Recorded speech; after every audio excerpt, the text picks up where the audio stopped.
Let's create a DFA for this language W, where W has an even length and an odd number of A's. So we can see initially that this is the intersection of two languages. We have our first language here, where W has an even length, and our second language here, where W has an odd number of A's. We can create DFAs for each of these languages independently, and it will make it easier in the long run. So let's first create a DFA for this language here, W has an even length.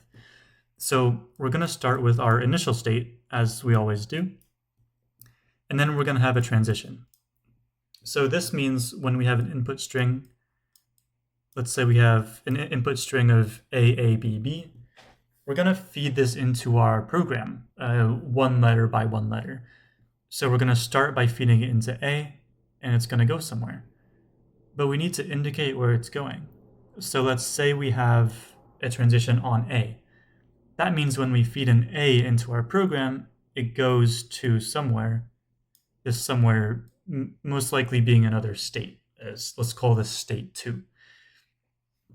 So if we want to track the length of a string, we can do this by having every single odd length being on state 1 and every single even length being on state 1 and every single odd length being on state 2. Now this is very convenient because remember when we transitioned on state A to state 2, let's say this is state, we're taking A and B to transition from 1 to 2. When we have an even number of letters in our input string, we're always going to be on state 1, and when we have an odd number of letters, we're always going to be on state 2. Now why is this? This is because if I draw a transition backwards, so that you say we have the string A, B, B. We have our first A, now we're on state 2 right now. We have our second A, we go back to state 1. Our first B, we go back to state 2, and then our second B, we go back to state 1. We're going back and forth here on every character, so now we can tell if our string, our input string, is an even or odd length. So we're going to want to accept on state 1. We're going to draw an accept state here, which is kind of two circles inside each other. This means that our string is valid for the given criteria. You can test this for a bunch of strings. You can put in any combination of A's, B's that you want. It will always remain true. We will always have a length of 0 to 4 or 6 on state 1, and we will always have a string length of 1, 3, 5, so on state 2, because we're going back and forth on every character. I hope that makes sense. So let's move on to the next DFA, where we have an odd number of A's. So remember, we were using this kind of even-odd switching back and forth mechanism in this previous DFA. Well, guess what? We're also using it in the next one, so that's pretty useful. So let's create our initial state, as we always do. We'll call it state 1 again. Now let's create a transition on A. I don't want to create a transition on B this time because B is not mentioned in this problem. So it's not really relevant here. We're only really concerned about A. In the previous one, length is any character that's valid in the language. It could be A, B, if your language includes C, D, E, whatever, 1, 2, 3. Anything contributes towards a length. So we want to transition on everything. In this case, it's A and B. But on this one, we only care about A's. So let's transition on A to another state. We'll call this state 2. And then if we transition back on A as well, we can see that we're flip-flopping on A, and every time we're on state 2, we're going to have an odd number of A's. And every time we're on state 1, we're going to have an even number of A's. So if we have an input string, let's say we have A, B, A. On our first A, we're going to go to state 2. On our second A, we're going to go back to state 1. On our first B, we haven't accounted for B yet. Since B is not relevant, what we can do is we can just loop on B on everything.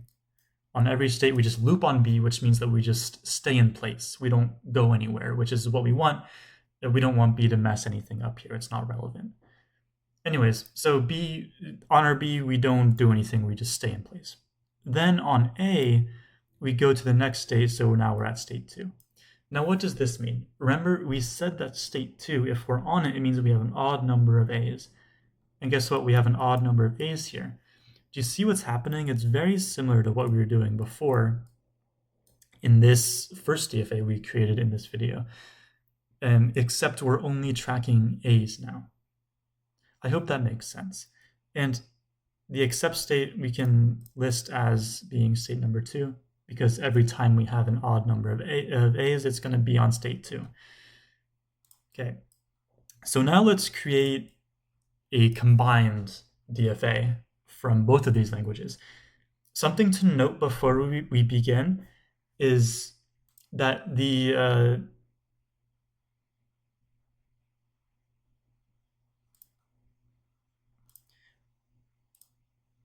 product of the number of states in each of these is going to be the maximum number of states. Essentially, this is called product construction. So we have 2 states here and 2 states here. So 2 times 2, we know that's 4. So we're going to have 4 states maximum in our final DFA. Anyways, that's something nice to keep in mind. Let's actually use that right away. Let's create 4 states and see how that works out. So I'm going to do the final DFA here. In green, it's going to be the full language W, where W has even length and an odd number of A's. So if we have a state 1, a state 2, a state 3, and a state 4, the kind of idea here is we want to split this problem into quadrants. So remember how we were kind of switching back and forth? We were going back and forth if it's even, odd, even, odd, even, odd. We can do the same here, except now we have 2 problems where we need to keep track of stuff. So we can go left, right, and up, down to keep track of if it's even, odd, or if we have an even number of A's, odd number of A's. So let's say that states 1 and 2 are going to be an even length.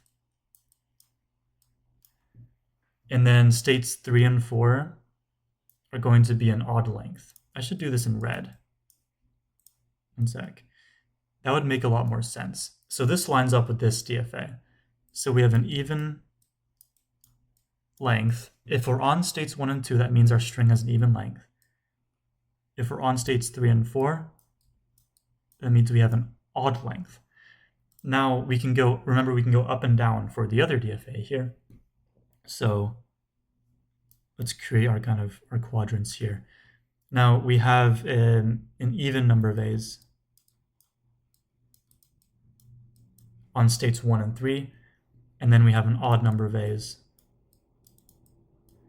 on states 2 and 4. Now this might not make sense, but it's going to click in a second once we start making the arrows and everything. So all this means is that we're going to stick with our concept here of we're going to go left and right to track our A's, essentially how many A's we have. And then we're going to go up and down to track the total length of the string so we can track 2 things at once. Cool. So let's track the length. This is pretty easy.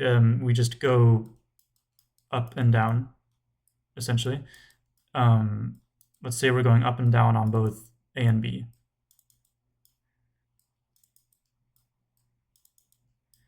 So on every character, we're moving up, we're moving down, we're moving up, we're moving down, so that we satisfy this requirement on the side here. On states 1 and 2, it's even, and on states 3 and 4, it's an odd length. But it gets a little bit tricky when we want to include the second portion, even number of A's and an odd number of A's. What we can do is, let's first take A out of this equation. So let's just keep B here for now. Something cool we can do is we can go kind of diagonal here on A. Now what does this do? So remember in this first DFA here where we're tracking the length of the string, we go on both characters, left and right. But then on the second DFA, we only care about A. So essentially what this is saying is on a B, we don't want to go left and right. Because remember, left and right is tracking how many, the even A's and the odd A's. we don't want to go left or right on B, but we do want A. If we have an A, we want to go up and down because A contributes to the length of the string, and we want to go left and right. So the way that we can go up and down and left and right is by going diagonally. So if we go diagonally on A, this makes sense because A satisfies both of the tracking mechanisms we've set up here. So now we can go back on A to the initial state 1, and then we can also create this on the other, we'll go state 2 to 3 as well. Let me erase this B really quick so I can get it out of the way. So we're going to do the same kind of thing here, where we're going diagonal on A. Now, what does this really mean, and how do we know that it makes sense? So given our kind of quadrants here, this even length row, this odd length row, this even A's column, and this odd A's column, we can kind of identify which state means what. So for example, we have our even A's column here combined with our even length row here. These combine, so now we know that on state 1, we have an even length and an even number of A's. So now let's use this knowledge to see which our accept state is going to be. So we want an even length and an odd number of A's. So we want an even length, so this row here, and an odd number of A's in this column. What matches here? State 2. So we know that state 2 is going to be our accept state. Now, this rule applies to every state in this diagram, by the way. And state 3 is going to have an even number of A's and an odd length, and state 4 is going to have an odd number of A's and an odd length. Now let's test our program here. So remember, we want to let's test for one of each state here. So let's test for an even number of A's and an even length on state 1, an even number of A's and an odd length on state 3, so on and so on. So first, let's do state 1. Let's have a string with an even number of A's and an even length. Let's make it a little bit longer. So AA, BAB. This has 4 A's and a length of 6, so this meets our requirements. Okay, let's do it. So we start at state 1. Oh, we should put an initial arrow here. I'm so sorry. We enter on state 1, as always. We go on our first state, on our first input A, we go down to state 4. On our next A, we go back up state 1, following the arrows. Next A, we go back down to state 4. And then on B, we go up here. And then on A, we go diagonal down to state 3. And on B, we go back up to state 1. And that is where we finish. And that is correct. That's where we want to be. Cool, so that one works. Let's find one for state 2, where we have an even length and an odd number of A's, which was our original language that we wanted to solve. Okay, even length, odd number of A's. So let's do AABA. So first A, we go down to state 4.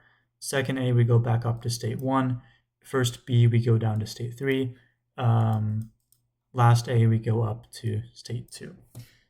Sorry for going fast there, but this is the state that we want to be on at the end. Cool, let's do state 3. So on state 3, we want an even number of A's and an odd length. So let's do AABAA. This has 4 A's and a length of 5. Perfect. So on our first A, we are going from state 1 to state 4. On our second A, we're going back up to state 1. On our first B, we're going down to state 3. First A, we're going up to state 2. And then on the last A, we're going back down to state 3. Perfect. Now, last but not least, let's do state number 4. On state number 4, we want an odd length and an odd number of A's. Let's do AABBA. This has 3 A's and a length of 5, which satisfies both our requirements here. So on our first A, we go down to state 4. Second A, we go back up to state 1. On B, we go down to state 3. B, we go back up to 1. And then A, we go back down to state 4. So it looks like this diagram is working properly for our language and a bunch of other languages too, which is neat. We get kind of a 4-in-1 solution here. So if you ever get the question similar to this but worded a little bit differently, like maybe instead of has an even length and an odd number of A's, it's has an odd length and an even number of A's. Well, now you know what to do. You know the diagram, and you know that we have state 3, which is an odd length and an even number of A's. So this is our DFA here for this language. I hope this was useful, and I hope it made sense. If you have any questions, feel free to comment, but this should be the solution relevant to the problem. Thank you.